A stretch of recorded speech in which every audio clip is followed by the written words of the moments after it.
Bonjour à tous et soyez les bienvenus sur RTI 1. La ministre ivoirienne de la Femme, de la Famille et de l'Enfant récompensée récemment en marge de la 66e session de la condition de la femme à New York, aux États-Unis. Nasseneba Touré a reçu l'award du leadership politique et des relations avec le service public, une initiative de la fondation américaine There is no Limit Foundation. Cette structure lutte pour l'autonomisation des femmes et la protection des personnes vulnérables.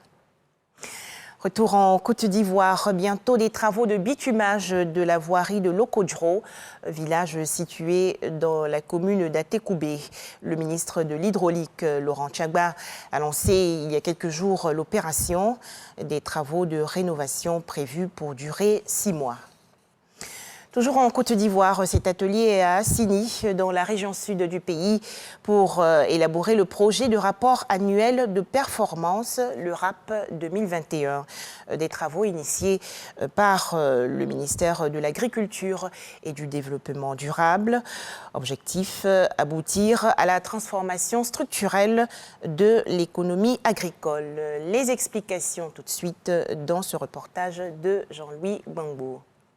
Le rapport annuel de performance présente en fin de gestion les réalisations et les résultats du suivi de la performance d'un programme d'activité. Au ministère de l'Agriculture et du Développement rural, l'élaboration de ce document, instrument clé pour apprécier la qualité de l'action publique, a été confiée à la Direction des Affaires financières et du patrimoine. Le ministère d'État, le ministère de l'Agriculture, est un ministère très stratégique pour coller avec l'actualité, avec la vie chère.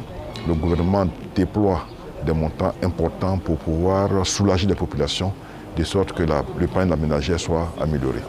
Donc le présent atelier vise à améliorer la redevabilité qui est l'épine dorsale du budget programme. Les participants étaient appelés à relever les difficultés rencontrées pendant la gestion 2021 et formuler des recommandations pour les exercices budgétaires suivants. Leurs travaux devraient ainsi contribuer à la transformation structurelle de l'économie agricole. Ces activités que nous menons ici sont très importantes pour pouvoir véritablement programmer les activités qu'il faut pour lutter contre la faim, pour lutter contre la pauvreté. Le rapport annuel de performance 2021 qui sortira de ces 3 jours de réflexion sera soumis aux autorités compétentes que sont le gouvernement, l'Assemblée nationale et la Cour des comptes.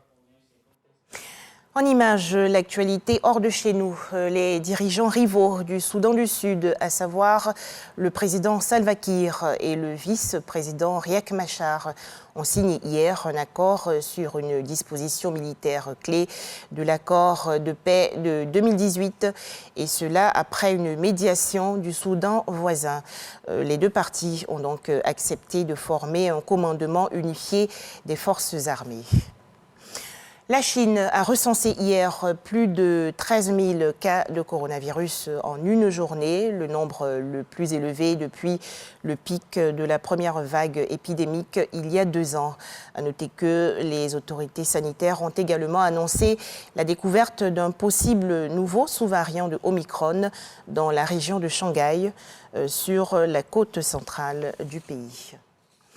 Enfin, au Yémen, une trêve de 2 mois est entrée en vigueur entre les parties belligérantes de la guerre qui opposent depuis près de 8 ans les rebelles Houthis aux forces pro-gouvernementales, annonce faite récemment par l'Organisation des Nations Unies, l'ONU. Voilà, merci de nous avoir suivis. À 13h, le journal.